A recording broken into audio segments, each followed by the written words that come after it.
Hello, boys and girls.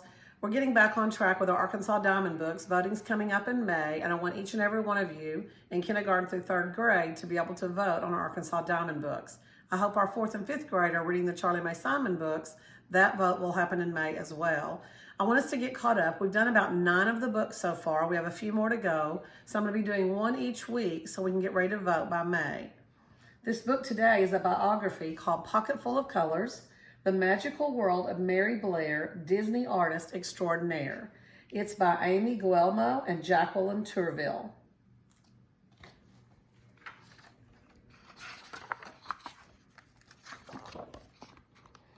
Pocketful of Colors. Under a wide blue sky on a red dirt road in a lemon yellow house, there lived a little girl named Mary. Other children collected marbles or dolls, but Mary collected colors of every shade and every hue. One day, Mary's parents announced they were moving out west. As she waved goodbye to the yellow house, Mary tucked her friend Lemon in her pocket. Mary would miss the happy home, but she had new colors to collect. Driving across the sun-bleached desert, Mary spied russet, taupe, and sienna.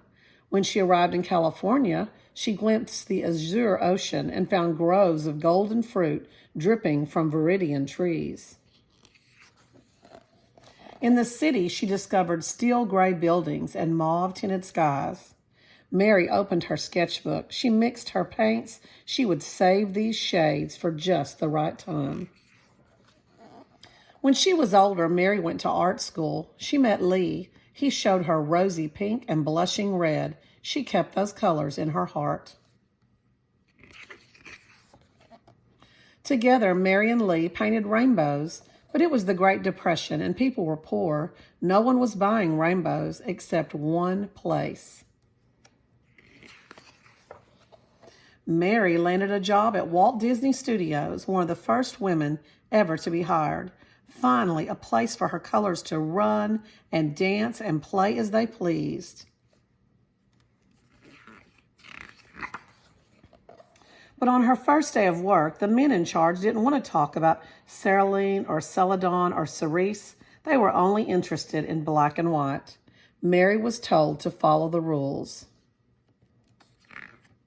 Correction, boys and girls. That's cerulean. Even Miss Cocarter's learning new words. She tried, but her colors were too vivid, too wild. When Mary turned in her work, all her ideals were rejected.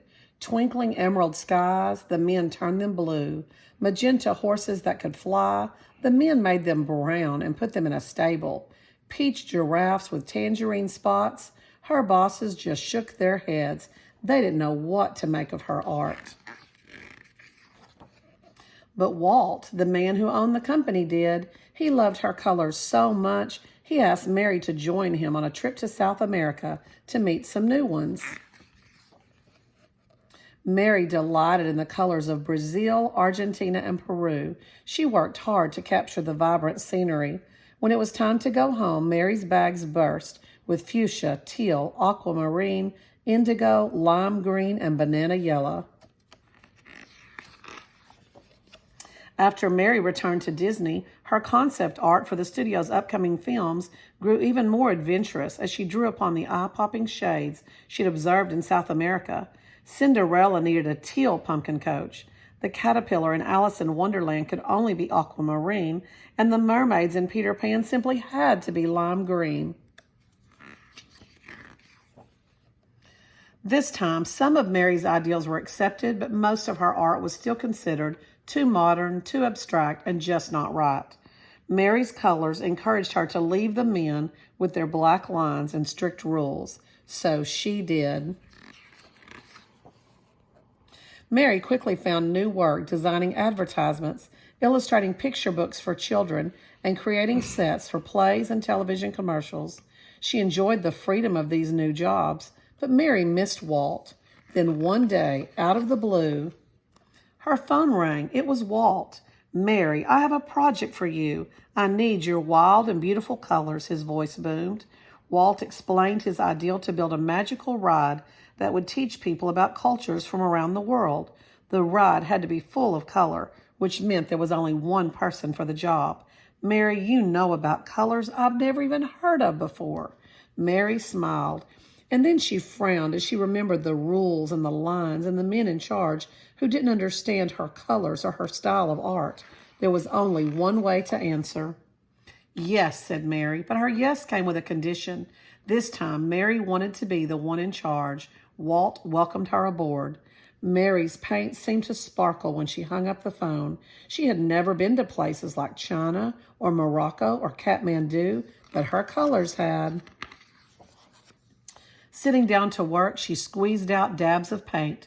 Lemon yellow, aquamarine and azure, mauve, taupe and tangerine, russet, sienna and steel gray, celadon, cerulean, cerise, magenta, teal, indigo, and emerald shone from her palette. And when she picked up her brush, the colors Mary had so carefully collected all her life took her on a trip around the globe. When the work was done and the ride opened, people gasped in awe. It's a Small World was a sensation. When it was Mary's turn to take the ride, she leaned back in the boat and let her colors wash over her. It was a world of laughter, a world of smiles, and color, color, color everywhere.